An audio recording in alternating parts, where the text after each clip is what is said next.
சகோதரர் பக்தசிங் அவர்களின் ஊழியத்திலிருந்து விடாய் துணிக்கேற்ற வார்த்தைகள். ஆகஸ்ட் மாதம் 19ஆம் தேதி. நம்முடைய கர்த்தராகிய இயேசு கிறிஸ்து மூலமாய் நாம் தேவனை பற்றியும் மேன்மை பாராட்டுகிறோம். ரோமருக்கு நிருபம் 5வது அதிகாரம் 11வது வசனம். அப்போஸ்தலனாகிய பவுல் தனது ஊழியத்தின் மூலம் ரட்சிக்கப்பட்ட விசுவாசிகளிடம் நீங்களே எங்களுக்கு மகிமையும் சந்தோஷமாக இருக்கிறீர்கள் என்றான். 1 தெசலோனிக்கர் புஸ்தகம் 2வது அதிகாரம் 20வது வசனம். உங்கள் சாட்சியால் மற்றவர்கள் ரட்சிக்கப்படுவதை நீங்கள் கண்டால் உங்களுக்கு ஒரு பெரிய சந்தோஷம் வரும். மேலும் உங்கள் அண்டை வீட்டாரும் நண்பர்களும் உங்கள் மூலமாக மகிழ்ச்சியை காண்பார்கள். ஒவ்வொரு முறையும் ஒருவர் அந்த சந்தோஷத்தை பெறுவதை நீங்கள் கண்டால் நம்முடைய சொந்த மகிழ்ச்சி அதிகரிக்கிறது. ஒரு முறை நான் யுகோஸ்லாவியாவில் இருந்தபோது பெல்கிரேடுக்கு ரயிலில் சென்று கொண்டிருந்தேன். எனக்கு முன்னால் ஒரு உயரமான மனிதனை கண்டேன். ஆண்டவரே, அந்த மனிதனிடம் அவருடைய ஆத்மாவை பற்றி பேசும் பாக்கியத்தை எனக்கு தந்தருளும் என்று நான் ஜெபிக்க ஆரம்பித்தேன்.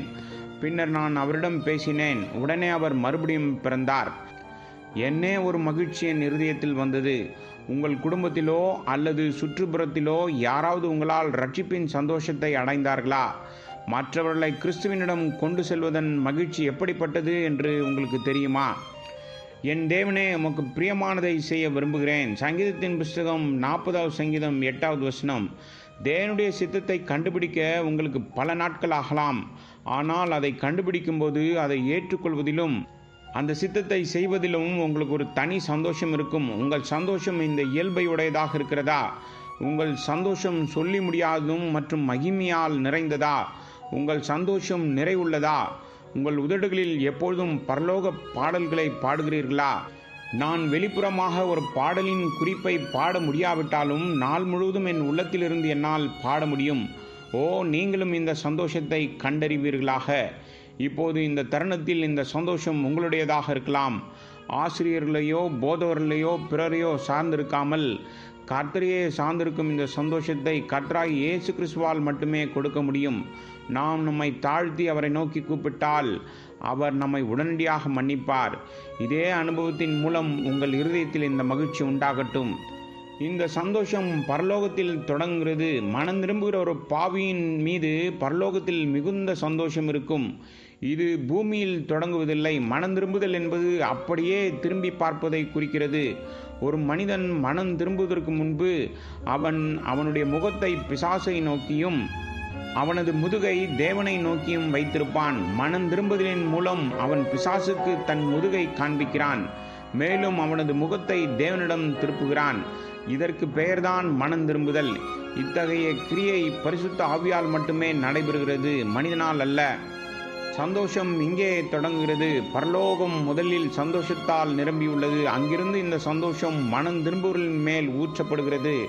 அதனால் இந்த சந்தோஷத்தை எந்த மனிதனாலும் பறித்து கொள்ள முடியாது. இது தேவனுடைய பிரசன்னத்தில் தொடங்கி அங்கிருந்து பாய்கிறது. இதை எந்த மனிதனும் எடுத்து செல்ல முடியாது. உங்கள் மகிழ்ச்சியை ஒருவனும் உங்களிடமிருந்து எடுத்து போட மாட்டான். யோவான் சுவிசேஷம் 16வது அதிகாரம் 22வது வசனம்.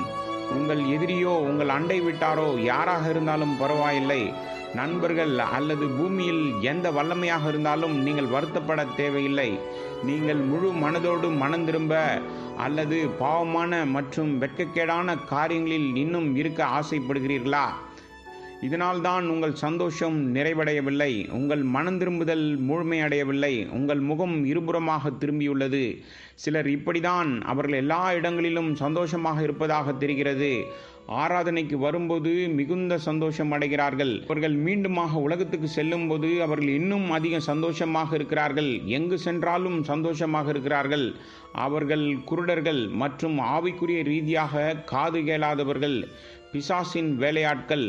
ஓ, நீங்கள் உண்மையாக மனம் திரும்பியிருக்கிறீர்களா என்பதை உறுதிப்படுத்திக் கொள்ளுங்கள்.